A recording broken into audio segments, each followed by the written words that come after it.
With the coming of the new age of certainty, they promised us safety. They delivered silence. A single page was signed at 11:47:03 p.m., November 5th, 2024. Page 108.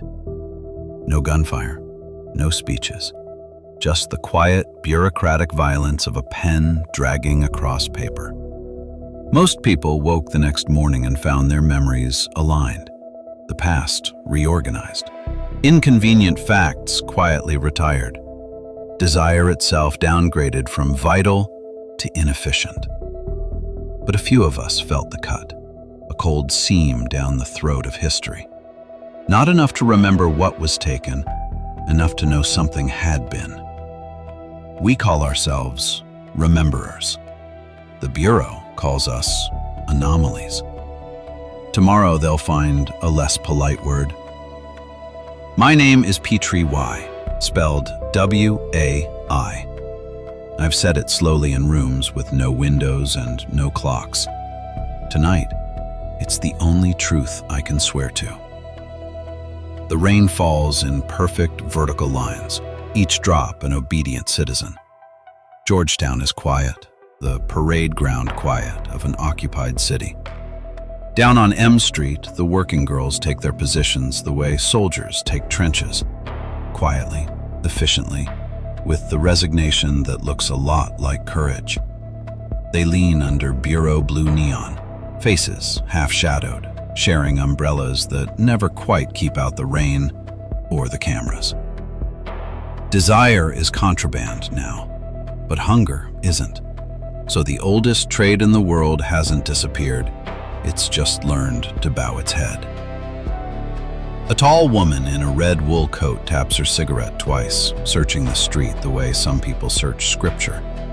Her name, when she trusts you enough to say it, is Lydia Noir. Lydia for the Bureau, Noir for the nights she survived that other people didn't. We exchange a glance as I pass, not recognition, just two citizens checking the weather for signs of incoming trouble. She nods once, slow, a gesture calibrated to look meaningless to anyone who hasn't lived through a purge year. I file her face away. People like Lydia know where reality frays before the Bureau remembers to mend it. A man in a gray coat staggers past, hands wrapped in a strip of his own shirt. Blood seeps through the fabric, dark in the rain. Two boys trail him at a distance, switchblades tucked inside sleeves, eyes hungry in a way food won't fix. At the far end of the block, a gunshot pops. Not loud, not frantic. The small, tidy kind that ends a question before it's asked. The Bureau drone above us pivots its lens, records something we'll never be allowed to see, then resumes its idle hover. Intervention isn't its job. Documentation is. Lydia flinches. The girl beside her mutters a quick prayer, half remembered from a church that no longer exists on any official register. 3 floors above this, out of range of street-level despair, the exchange waits. A rooftop gallery in a city that's been edited to forget why art ever mattered. Tonight, it remembers for all of us. Inside, the air tastes of dust and ultraviolet. Purple grow lights hum over canvases the Bureau believes are properly cataloged. Kamasi Washington flickers on the far wall, grainy, monochrome. Saxophone phrases looping, then breaking, like a broadcast bleeding in from another decade. I pour 2 fingers of de-alcoholized mezcal. The Bureau prefers it that way. Alcohol complicates compliance. Memory doesn't care. 5 years ago, Valentina and I worked in Florence, breathing in the chalk and varnish of a Botticelli restoration. We were happy, or close enough that it scared her. She kissed me in the studio light, hands firm on my jaw, eyes shining like she'd already lost the argument. There was something different in the champagne that night. Too still, too clean. "I can't let them take you," she whispered. Not they, as in mafiosi or rival scholars. They, as in the Bureau. The first time, they ask permission, she said. The second time, they don't ask. The poison was gentle, professional. My vision narrowed, sound distorted, her face leaning over me like the last painting I'd ever see. She killed me because she believed it was the only way to keep me from being erased. The Bureau called it an episode. Stress, war reporting, too many late nights. They offered correction. Tonight, the metallic taste is back on my tongue. Warning, or promise. The vault door opens with a soft hydraulic sigh, the way a coffin might open if the undertaker were very, very polite. 7 mounts on the wall, 6 empty, 1 occupied. Nighthawks. Under neutral light, it's the painting everyone remembers. Steel counter, stale coffee, the American century at 2 a.m. Under the weak UV, I permit myself. The reflections in the glass don't behave. There, in the chrome, in the smeared window, a man stands where no figure was painted. My shoulders, my crooked collarbone, my eyes, one hazel, one shading into Bureau green.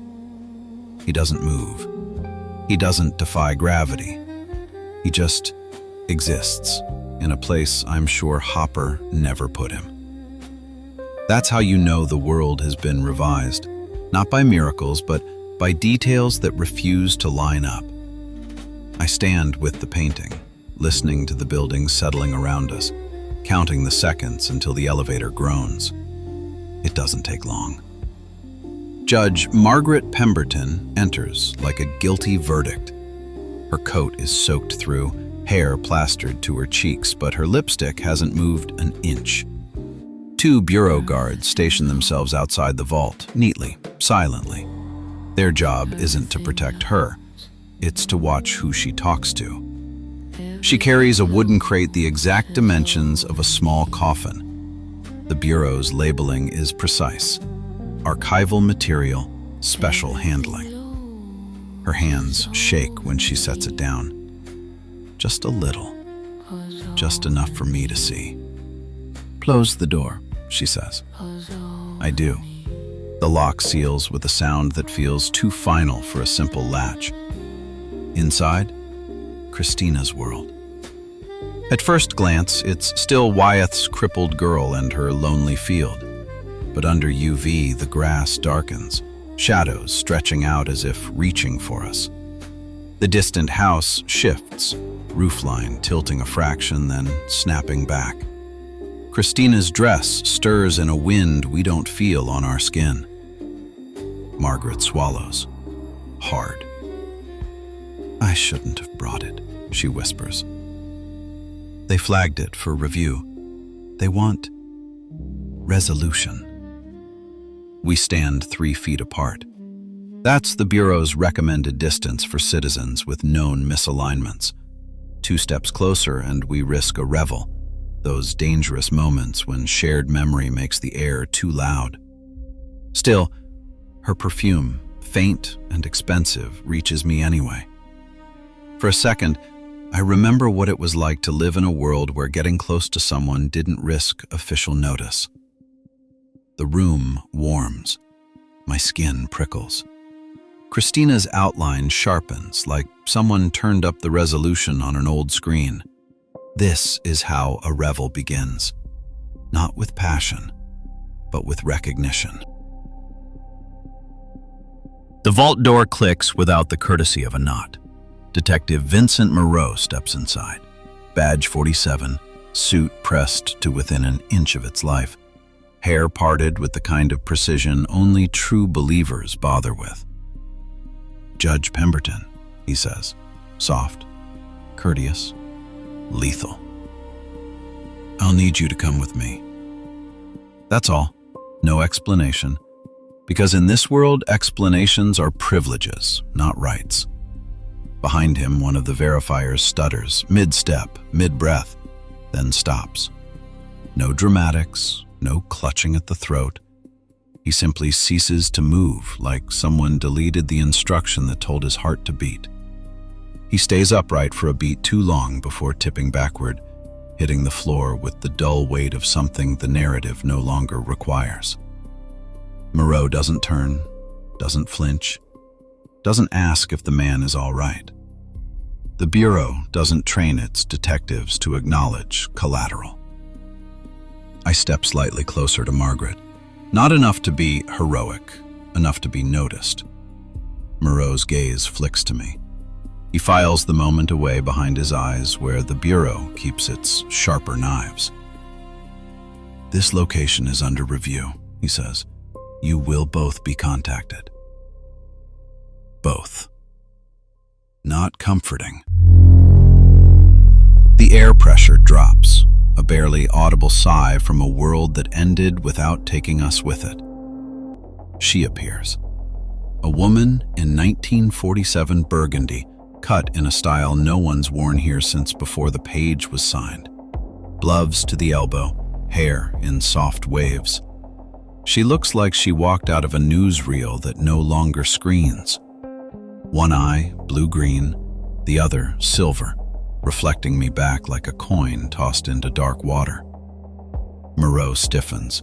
His body knows something is wrong. His mind has nowhere to file it. She steps close enough to him that their shadows overlap. Her gloved finger traces a line along his jaw, gentle, intimate. A bloodless cut appears there, thin as a line of erased pencil.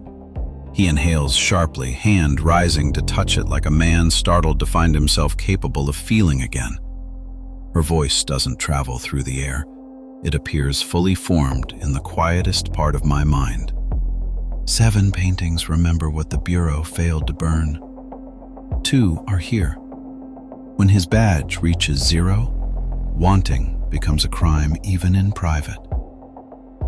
I want to ask who she is. I want to ask who I was when she first learned my name. My mouth doesn't move. My throat is stone. She glances at me. There's recognition in her eyes, not of this version of me, but of another who didn't survive the edit as cleanly. And then she's gone, like someone cut a frame from the reel. Margaret leaves first, shoulders squared, heartbeat audible in the silence. She doesn't argue, doesn't beg. She's a judge. She knows what's in the report without reading it. Moreau follows, making a brief notation in a small black notebook, the kind they use when a life has become administratively interesting. When the vault door seals, the room exhales. For a moment, it's just me and the art and the version of the world that still remembers what we lost. I lift Nighthawks from the wall. The frame is warmer than it should be. On the back, where no visitor ever looks, fresh oil glistens in words no official restorer would dare write. Find Valentina. She still has the heartbeat. Heartbeat. Not memory, not evidence. Something alive, somewhere. My hands shake. I go to the drawer I never open, the one that feels like a confession every time I walk past it. Inside, a baby blue onesie, folded with military precision, never worn. Under neutral light, a faint brown stain touches the collar. Under UV, the threads catch and rearrange, spelling a single word in perfect Bureau script. Quorum. The minimum number of people needed to make a decision binding. The green in my right eye spreads, eating the hazel at the edges. A fork in vision to match the fork in the world. Some truths you can hang in a gallery. Some you lock in a vault. Some you hide in a drawer and pray the Bureau never learns to open. Tonight, all 3 are staring back at me. Nighthawks, Christina's world, and a piece of cloth from a life the official record says never existed.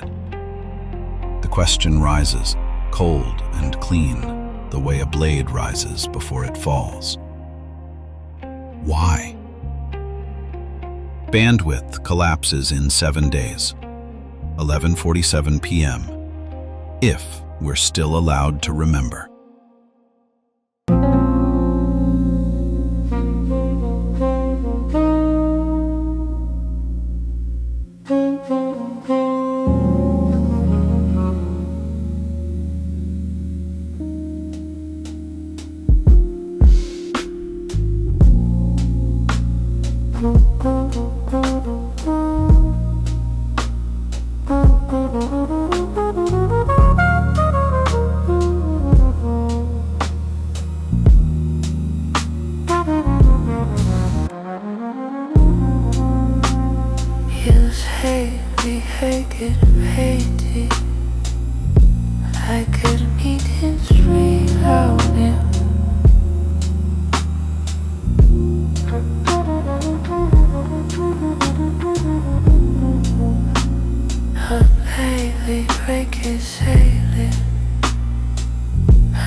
How will it even now you tell me?